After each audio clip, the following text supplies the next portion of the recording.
آپ کو سمجھ آ گیا، جو ایمان آپ کو سمجھ آ گیا، جو قرآن کی دعوت آپ کے دل میں اتر گئی، اب سمجھنے کے بعد نیندیں ختم ہو گئی، غفلت کی چادر اتر گئی۔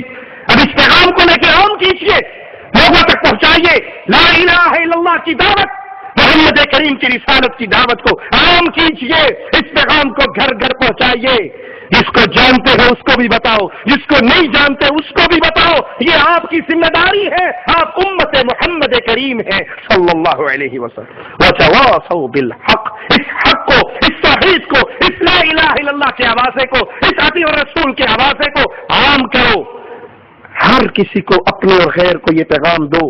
مثال دے کے سمجھا دوں آپ کو، انڈیا پاکستان میں موٹر سائیکل زیادہ ہوتے ہیں نا، لوگوں کے پاس کاریں کم ہوتی ہیں، تو صبح صبح آپ نے دیکھا ہوگا اکثر موٹر سائیکل والے دہی لینے کے لیے، چنے لینے کے لیے، ناشتے کے لیے جب باہر نکلتے ہیں تو جب رات کو موٹر سائیکل کھڑی کی جاتی ہے تو اس کی لائٹ آن رہ جاتی ہے نا، اندھیرا جو ہوتا ہے، تو صبح جب بے دھیانی میں نکلتے ہیں تو لائٹ ویسے روشن ہوتی ہے، لیکن چونکہ سورج نکل آیا ہوتا ہے کسی کو پتہ نہیں لگتا کہ میرے موٹر سائیکل کی لائٹ آن ہے۔ سمجھ آ گئی مثال؟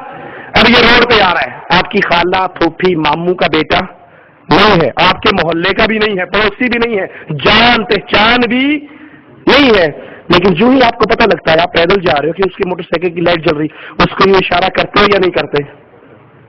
میں غلط تو نہیں کہہ رہا؟ یہ اشارہ کرتے ہو کیوں؟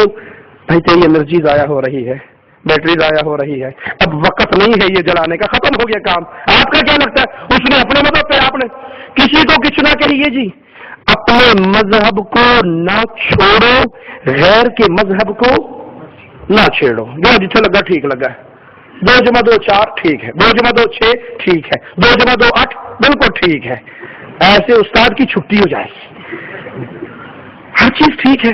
ارے بھائی جو جہاں لگا ہے ٹھیک لگا ہے۔ آپ کے گھر میں جب چوری ہوتی ہے پولیس میں کیوں جاتے ہیں FIR کٹوانے؟ اور میں روٹی نہیں کھانی، چور نے روٹی نہیں کھانی، اس نے بھی تو کھانی ہے نا۔ چوری ہونے تک FIR کیوں کٹواتے ہو؟ کیونکہ آپ کا دل کہتا ہے اس نے جو کام کیا ہے وہ غلط کیا ہے۔ آپ کے حق پر کوئی ڈاکہ غلط ڈالے، آپ کو احساس ہوتا ہے، اسلام کے ساتھ جو مرضی ہو جائے کوئی احساس نہیں۔ وتواصوا بالحق، اس حق کی دعوت کو لے کر کھڑے ہو، اس دعوت کو عام کریں، اس پیغام کو عام کریں، اس کو لوگوں تک پہنچائیں۔ اگر آپ کے مکان کی 5 انچ جگہ پہ پڑوسی دیوار گرنے کے بعد ادھر بنا لے تو فوراً پٹواری کو لے آتے ہو، یہاں انچی ٹیپ سے سائز لو، اس نے 5 انچ میرا قبضہ کیا، آدھا فٹ میری لی ہے، یہ زمین میری تھی جو اس نے لے لی ہے۔ اتنی خیرت زمین کی اچھی بات ہے، بری بات نہیں، اتنی خیرت مکان کی اچھی بات ہے، بری بات نہیں۔ کیا قرآن کی اتنی خیرت بھی نہیں ہے؟ کہ اسلام کا اتنا بھی حق نہیں ہے؟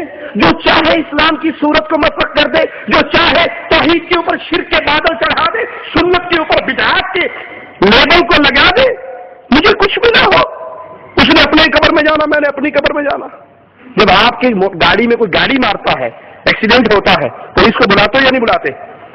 اس سے جرمانہ لیتے ہو، تو جو جہاں لگا ٹھیک لگا، اس نے مار بھی تو ٹھیک کیا، کیا تکلیف ہے؟ دنیا میں یہ مثالیں نظر نہیں آتی، یہ مثالیں نظر آتی ہیں تو صرف شریعت کے مسئلے پہ نظر آتی ہے۔ جو حق آپ پہچان چکے ہو، جو حق آپ جان چکے ہو، وتواصوا بالحق، اس دعوت کو عام کرو، اس پیغام کو عام کرو، اور یاد کرو امام الانبیاء نے فرمایا تمہاری دعوت سے اگر ایک بندہ ہدایت کے راستے پہ چل پڑا، تمہارے لیے سرخ اونٹوں سے زیادہ قیمتی ایک بندے کی ہدایت کا سامان ہے۔